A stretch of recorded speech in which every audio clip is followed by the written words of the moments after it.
Hi guys, welcome to my channel, Sam Talks Books. Welcome to my first ever video. If you guys are watching this, hi! So today I'm going to be doing my September wrap up. I absolutely love watching these videos, especially from a lot of booktubers that I watch, because I like to see their opinion on the books they've read, but also if I've read the book, I like to see if they liked it or disliked it. But also it gives you like new ideas on books that you can add to your wish list, TBR. And as you can see from behind me, there's little books on my TBR. Yeah, I've not read all those.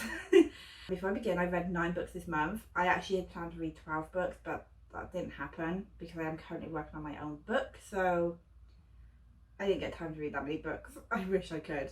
Maybe October, fingers crossed. So let's get straight into the first book that I read this month.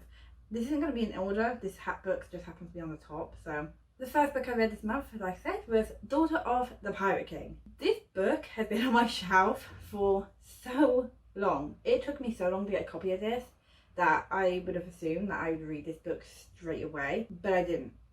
So I finally got to it this month and I had a lot of fun.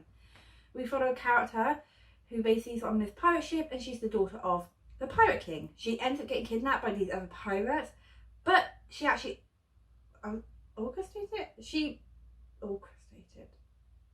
She planned it, basically, so she could get on board their ship and search for this missing piece of a map. The story is a lot of fun. Our female character is one of my favourite things about this book because she isn't some damsel in distress. She can fight, she's not afraid to, you know, take risks, and she's just funny. Like, she's a really funny character and I absolutely loved her.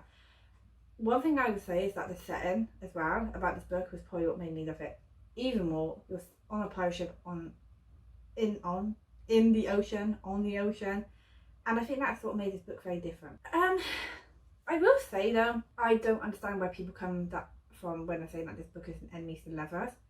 I did not see that in this book. There is this guy, and I guess there's like tiny percent, like 1% of a romance, but I wouldn't even call it that. So if you're going into a book hoping for like a really strong enemies to lovers romance, this is not it. But otherwise, this is still a really fun book if you're looking for like a pirate adventure on the ocean and a strong female character. Then I would definitely recommend this book. I'm actually looking forward to reading the sequel, which is on my shelf there somewhere.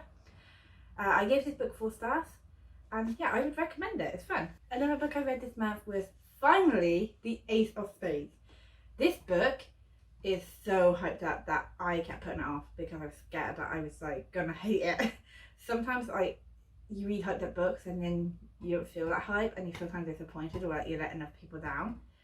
But this one did not let me down. We follow these 2 characters and they are the only black students in this really posh school. And suddenly this character called Aces starts sending text messages revealing their secrets, and they want to work out who it is and why. You know, things get pretty dark in this book and there's a lot of twists when you discover what's going on and why. I was really shocked. I will have to give a content warning though of homophobia and racism. That's a very heavy topic in this book, but it was written really well. The author actually, I think, wrote this during college. I think she was 17, I could be wrong. But this is her debut novel, and that's shocking because it's so good. And I'm so glad I picked it up. I gave this one 4 stars. I didn't quite live up to the 5-star mark, but 4 stars is still such a good rating. And yeah, I'm really glad that I read this book. This is actually the last book I read of September. Not a Happy Family. I bought this one on a whim. I think I got it from Asda. It was like on sale for like £8. So, and basically we follow these 3 siblings, and their parents have just been murdered. So they have like this big Easter Sunday dinner and things don't go to plan, and the parents end up brutally murdered, and the suspects are these 3 children. So they have a lot to gain, I guess, from their parents being killed because they accept they all inherit a lot of money. I will say that I did figure out who it was, and it didn't take away the fun of reading this book or anything like that. Neither did like the ending, because I found like the ending could have done with a little bit more information and I really liked that, but that didn't ruin this book at all. I had a lot of fun reading it. I gave it 4 stars and I would still recommend it. It was a really good book. Like, there's a lot of things that happen in this book, a lot of twists and turns, and I can understand why a lot of people like it. But yeah, I think just a little bit more detail from the ending could have bumped it up a little bit, because it did start off as a 5-star for me. Like, I was like, oh, this could be a 5-star read, and then it went down to 4 stars. But again, not a bad rating. Really enjoyed reading this. So the next book I read was Finlay, Donovan is Killing It, and I actually let people choose this book. So I gave them a vote between this one and actually Not Happy Family, and I did this on my Instagram, on my stories, and this one won. So I picked it up, decided to dive into it and give it a read, and oh my god, this was a 5-star. I absolutely loved this book. It kind of reminded me of the TV series on Netflix, Dead to Me, or is it Dead to You, whatever it's called. It really reminded me of that. So the story is, our main character Finlay is a writer. She writes, I think, crime books, and she's meeting with her publisher, and they're talking about her book. It gets mistaken as a hit woman, and this person basically gives her this note to kill this person. I think it's like her husband, and she gives her 50,000. And the story basically goes from there. This book gets into it really quickly, which I love, but I want to read the sequel so badly. This was such an easy 5-star read. Oh, it's so good. If you've not read this one and you like thrillers, definitely pick this one out. It's so good. If the Shoe Fits, this was a really hype book for me. I was really excited for it, but this didn't really live up to the hype for me. And before I say why, I will just tell you what it's about. It's about a plus-size character called Cindy who ends up going on a show like The Bachelor. It's classed as Cinderella retelling. I don't really know why. I don't really think it has much of a Cinderella thing, other than the character really likes shoes, so I guess you could say that. But yeah, so she goes on the show to win this guy's heart, even though that's not technically why she goes on the show to begin with. But it is a fun read, and I really enjoyed it, and I absolutely loved our main character Cindy. I loved how she was so confident about being plus size, and she didn't care what people said. She's who she is, and that's all that matters, and I loved it. I wasn't like invested in the romance like you should be when reading one. I just, if the two characters got together or they didn't, then whatever. Like, I didn't care. That sounds so bad. I didn't love the ending. I actually gave this book though 3.5 stars. To be fair, that's a good rating. I mean, I found the book really good still. It was enjoyable. I probably would read this again at some point because I did enjoy it, and I still wouldn't try to put anyone off from reading it. Like, if you are still interested, definitely give it a try, because you might think that it's absolutely brilliant or amazing. Yeah, it was a good time, and I gave this one 3.5 stars. 4.5. Sorry about that. Rock, paper, scissors.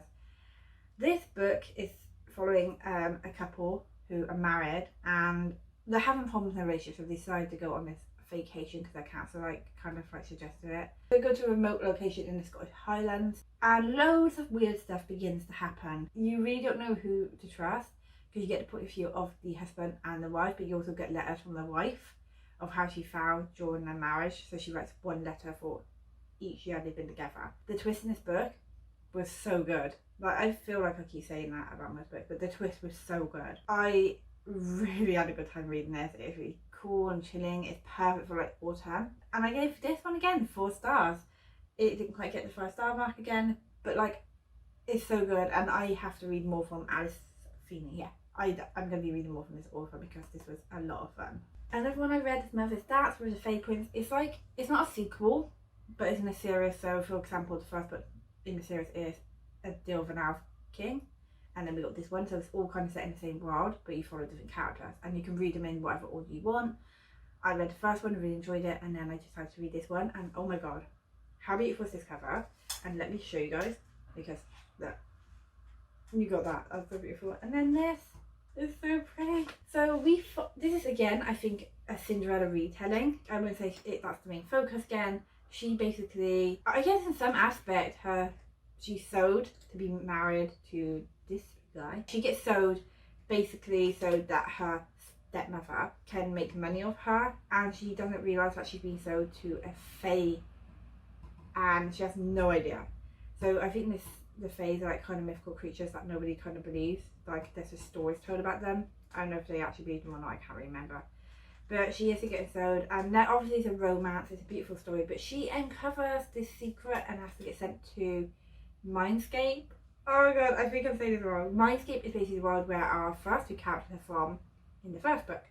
She gets sent there because something happens, and yeah, she discovers something. Exciting things that happen in this book, and there's some actual really sweet moments in it as well. I had a fun time reading it. There was a few scenes that I felt like weren't that important, but that didn't take away the enjoyment from this book. At the end, and like it was this little twist. I gave this book 4 stars. I actually gave it 3.75, but I rounded it up to 4 stars. And I'm actually going to continue reading in the series. I can't wait to read the next one.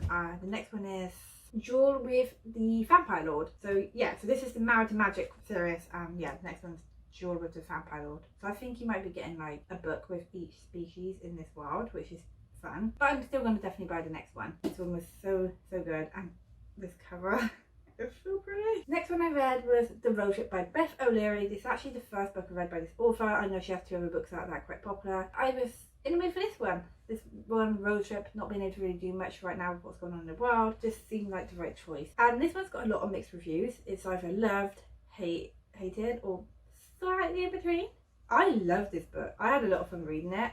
We basically followed these 2 characters, Addie and Dylan, and they were together and they broke up. They've got to share this car ride to, that's like miles and miles to get to this location for this wedding of their friend. There's a lot of history in this car, and you're going to flash back to when they were kind of getting together to when they weren't together to now. You go back and forth between the 2 timelines, and that was like so good. I know a lot of people said that they didn't like the timeline. That's what makes the book, for me, I felt like that made this book, and without that it would not have been as good. We do have like a lot of funny moments, a lot of emotional moments, a lot of really fun times with this book, and we have a lot of really fun characters. There's one character though that I did not like, and that was, it's basically Dylan's friend. I couldn't stand him. Oh my god, he triggered me. But I think that's the point, you're not meant to like him. It would be weird if you did. But yeah, this book's a lot of fun. And if you've been like thinking about reading it, but the review's been putting you off, just go into it, read it. If you don't want to pay for it, then you can just go to a library and rent it. I would definitely say still give it a chance. Yeah, a chance.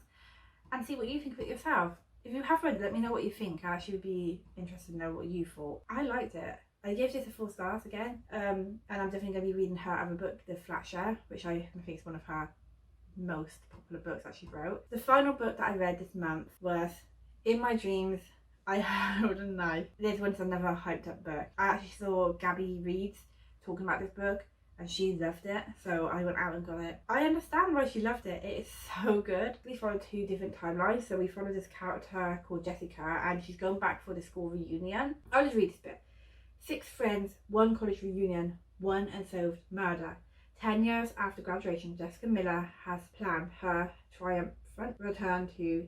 She's going back to this university, and she's planned it. She wants everyone to look at her and think, wow, like how amazing she is. She's very self-righteous, the character, and very up herself and selfish, and she's not like the perfect character. She's very flawed, but I think that's what made this book so good. But we also get like flashbacks to 10 years ago when they were all at school, and we start to discover what happened to the girl who was murdered, and we do find out who did it. And I didn't see that coming. Like, it generally shocked me, and the twist at the end shocked me even more.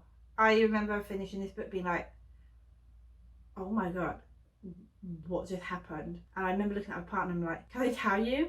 You'll probably forget anyway. You know, he reads books, but like he's only read like 3 this year, so by the time he ever gets this one he'll forget. So he's like, okay fine, you can tell me. And I'm so glad, because I need someone to talk about this book to. It was worth 5 stars. I want to read this one again. There are so many bombs that get thrown into your lap reading this book that you don't see coming. It's just so good, and every one of these have like this motive to have killed their friend. They all have it, but what was fun is that you really just don't trust our main character. I will highly recommend this book. This is a book that I will always recommend if you like thrillers. That was my wrap up. I hope you guys enjoyed it. I am sorry about the lighting. It's really overcast outside and windy. I wasn't going to film it until tomorrow, but it's going to be the same tomorrow. Typical British weather. But if you liked this video, please hit the like button and subscribe. I'll be uploading another video soon, and I'm going to be sharing my Instagram below. So I actually do a bookstagram. I post every single day, and if you want to see that, then follow me on my Instagram, hit the subscribe button for more videos, and turn on the notification bell for when I upload. Thank you so much for watching. Until next time, bye.